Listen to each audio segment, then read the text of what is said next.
제가 이 이야기를 꺼내는 이유는 아직도 그날의 악몽에서 벗어나지 못했기 때문입니다. 당시 저는 대학생이었고 방학을 맞아 친구들과 함께 여행을 가기로 했습니다. 장소는 강원도의 한 산속에 위치한 작은 펜션이었죠. 그곳은 인터넷의 공포체험이라며 여러 가지 이야기가 올라와 있었지만 저희는 대수롭지 않게 생각하고 모험 삼아 가보기로 했습니다. 펜션은 밤이 되면 더욱 으스스한 분위기를 풍겼습니다.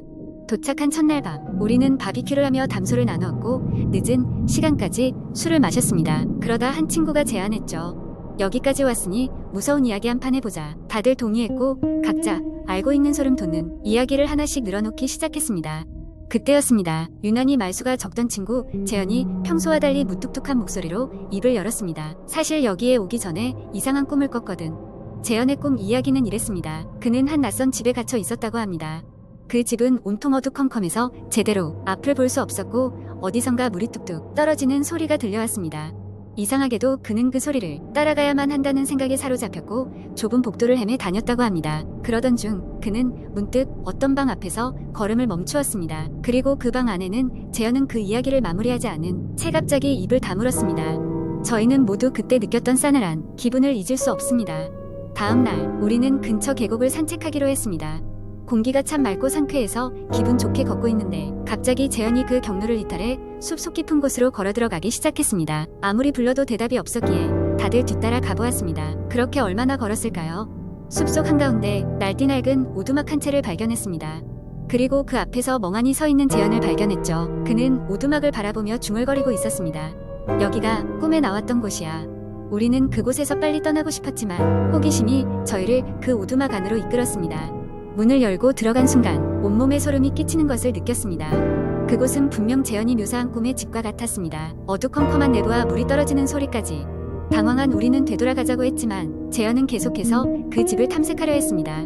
억지로 그를 데려 나오며 다시 펜션으로 돌아왔지만 돌아오는 길 내내 모두 말이 없었습니다. 그날 밤 무언가 잘못되었다는 걸 느꼈습니다. 모두 침대에 들었지만 잠이 오질 않았습니다. 창문 밖에서 이상한 소리가 들렸습니다. 누군가 낮은 목소리로 우리를 부르고 있는 듯 했습니다. 결국 참지 못하고 창문을 열어본 순간 그곳에는 아무것도 없었습니다. 그런데 그 순간 누군가 제 어깨를 툭 치고 지나가는 느낌이 들었습니다. 급히 불을 켰지만 다른 친구들은 이미 모두 깊은 잠에 들어 있었습니다. 그저 악몽이었다고 혼자만의 착각이었다고 생각하며 다시 잠들려고 했지만 묘한 불안감은 떨쳐낼 수 없었습니다. 다음날 아침 아무 일도 없었다는 듯 우리는 짐을 챙겨 펜션을 떠났습니다. 하지만 서울로 돌아온 후에도 그 여행의 기억은 저를 자꾸만 찝찝한 기분에 사로잡혔습니다. 이상한 기운이 맴돌았습니다. 몇 주 후 인터넷 서핑을 하던 중 우연히 그 펜션에 대한 후기 글을 하나 발견했습니다. 내용은 소름 끼쳤습니다. 그 펜션에 묵었던 사람들 중 몇몇이 오두막 꿈을 꾸었고 꿈에서 깨어난 후에도 이상한 소리가 들렸다는 후기였습니다. 그리고 그 소리를 따라가면 이상하게도 숲속의 오두막으로 이끌렸다는 내용이었죠. 저는 그날의 경험을 절대 잊을 수 없습니다. 그리고 그곳에 있던 무언가가 아직도 제 곁에 남아있는 것만 같은 기분입니다. 여러분도 혹시 모험을 떠나게 되면 그 끝에서 기다리고 있는 것에 대해 한 번쯤 고민해 보시길 바랍니다. 두 번째 이야기 신도림역은 서울 지하철 1호선과 2호선이 교차하는 곳으로 유동 인구가 많은 만큼 다양한 도시, 전설과 괴담들이 떠돌아다니고 있습니다. 그 중에서도 가장 유명한 이야기 중 하나는 신도림역 2호선 승강장에서 나타난다는 귀신에 관한 것입니다. 이 이야기는 몇 년 전 늦은 밤에 지하철을 타고 집으로 가던 한 대학생의 경험담에서 시작되었습니다. 그날은 비가 내리던 날이었고 수업과 아르바이트를 마친 그는 지쳤지만 하루빨리 집으로 돌아가고 싶었습니다. 거의 자정에 가까운 시간이었고 지하철역에는 몇 안 되는 사람들이 무릎을 털며 서 있었습니다. 대학생은 신도림역에서 열차를 갈아타야 했습니다.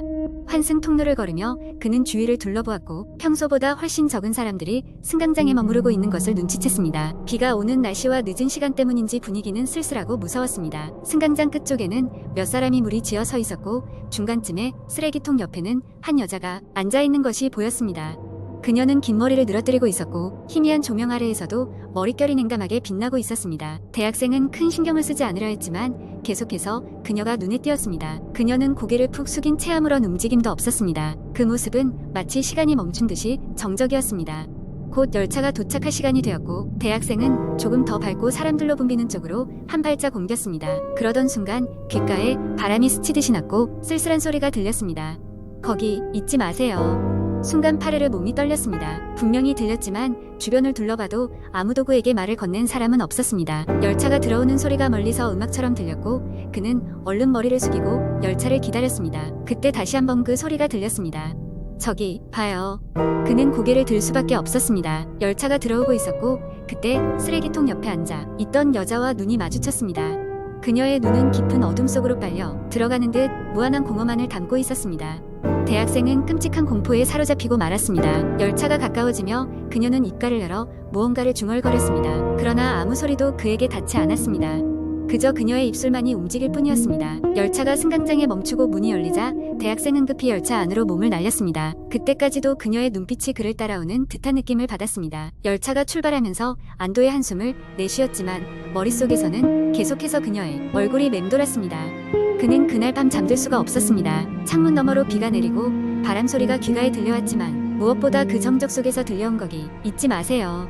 라는 소리가 마음속 깊이 파고들었기 때문입니다. 그 이후로도 신도림역에 관한 소문은 끊이질 않았습니다. 늦은 밤이면 그 여자를 보았다는 증언들이 인터넷 커뮤니티에 올라오기 시작했습니다. 그녀를 본 사람들은 대개 비슷한 경험을 했다고 말했습니다. 무언가 중얼거리는 그녀는 때때로 소리를 내는 것 같기도 했지만 명확히 들리는 경우는 드물었습니다. 그리고 그녀의 시선, 그 시선은 마치 그 사람의 가장 깊은 두려움을 들여다보는 듯했습니다. 시간이 흘러도 그 이야기는 계속해서 회자되었고 많은 사람들이 그녀의 정체에 대해 궁금해했습니다. 몇몇은 그녀가 그 역에서 불의의 사고로 세상을 떠난 사람이라는 이야기를 했고 또 다른 사람들은 그저 도시 전설이라고 치부했습니다. 하지만 그날 밤 대학생이 느꼈던 공포는 지우기 어려운 것이었습니다. 지금도 신도림역을 지나가는 누군가는 문득 그 여자에 대한 이야기를 떠올리며 주위를 둘러보길 바랍니다. 그럴 때마다 그곳이 아무리 바쁘고 번잡한 곳일지라도 순간적으로 소름이 끼치는 것은 어쩔 수 없습니다. 그리고 마음 한켠에는 혹시 다음번에는 자신이 그 여자를 마주하지는 않을까 하는 막연한 두려움이 자리하고 있는지도 모릅니다. 세 번째 이야기, 한국 인터넷에서 흔히 볼 수 있는 공포썰 중 하나는 여우귀신 이야기입니다. 이 이야기는 대개 시골 마을이나 외진 숲속 등 사람들이 좀처럼 찾기 어려운 장소를 배경으로 합니다. 한적한 시골 마을에 사는 정수는 서울에서의 번잡한 생활을 피해 부모님이 계신 마을로 잠시 내려와 지내게 되었습니다. 오래된 고택에서 부모님과 함께 지내면서 정수는 매일같이 인적이 드문 산속 오솔길을 산책하며 자연의 고요함을 만끽했습니다. 어느 날 해질녘에 산책을 나선 정수는 길가에 우연히 작은 돌무더기를 발견했습니다. 자세히 보니 누군가가 정성스레 쌓아둔 것 같았습니다. 그 옆에는 낡고 바랜 사진 한 장이 놓여 있었는데 희미하게 웃고 있는 여인의 모습이 보였습니다. 조금 이상하다 생각했지만 정수는 대수롭지 않게 여기고 발길을 돌렸습니다. 며칠 후 정수는 다시 그 길을 지나게 되었고 이번에는 돌무더기가 조금 더 커져 있음을 알게 되었습니다. 이번에는 사진도 사라지고 작은 나뭇가지들이 돌무더기 주위에 둥그렇게 놓여 있었습니다. 이윽고 초저녁이 되자 어슴푸레한 달빛 아래에서 무언가 움직이는 기분이 들었습니다. 순간 정수는 자신의 뒤쪽에서 부드럽고 음산한 여인의 웃음소리를 들었습니다. 소름이 돋아 뒤를 돌아봤지만 그곳에는 아무것도 없었습니다. 순식간에 등줄기를 타고 내려오는 싸늘한 기운에 정수는 급히 그 자리를 벗어났습니다. 마을로 돌아온 뒤 이상한 느낌을 지울 수가 없던 정수는 마을 어르신을 찾아가 이 일을 이야기했습니다. 어르신은 정수의 말을 듣고는 심각한 표정으로 고개를 끄덕였습니다. 그곳은 예로부터 여우귀신의 소굴이라 불리던 곳이네. 이런 경험을 하는 이가 많지만 정면으로 마주치는 일은 거의 없지. 그래서 대부분 사람들은 그냥 못 본 척하고 다닌다네. 정수는 그 이야기를 듣고 더욱 불안해졌습니다. 한편으로는 의구심이 들어 다음날 다시 그 길로 나가보기로 결심했습니다. 이번에는 카메라를 챙겨서 혹시 모를 증거를 남기겠다는 생각이었습니다. 다음날 정수는 해가 지기 전 그곳에 도착했습니다. 돌무더기는 더 커져 있었고 이제는 그 주변을 따라 이상한 발자국 무늬가 새겨져 있었습니다. 정수는 카메라를 들어 사진을 찍기 시작했지만 뷰파인더를 통해 본 장면은 육안으로 본 것과 달랐습니다. 화면 속엔 하얀 옷을 입은 여인의 형체가 돌무더기 앞에서 무릎을 꿇고 있었습니다. 한순간 심장이 멎는 듯한 공포에 휩싸인 정수는 필사적으로 몸을 돌려 마을로 달아났습니다.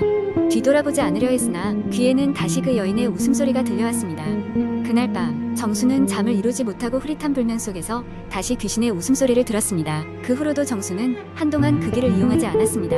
하지만 시간이 지나면서 그 기억은 흐려졌고 서울로 돌아가기 전 마지막 인사를 나누기 위해 산책을 결심했습니다. 이번에는 아무 일도 일어나지 않았고 정수는 안도하며 서울로 돌아갔습니다. 하지만 서울로 돌아온 뒤부터 정수는 자주 목 뒤쪽에 싸늘한 기운을 느끼곤 했습니다. 특히 한적한 길을 걸을 때면 여지없이 그 감각이 되살아났습니다. 그리고 어느 날 밤 창밖에서 들려오는 낯익은 웃음소리에 정수는 다시 한번 등골이 얼어붙는 기분을 맛보게 되었습니다.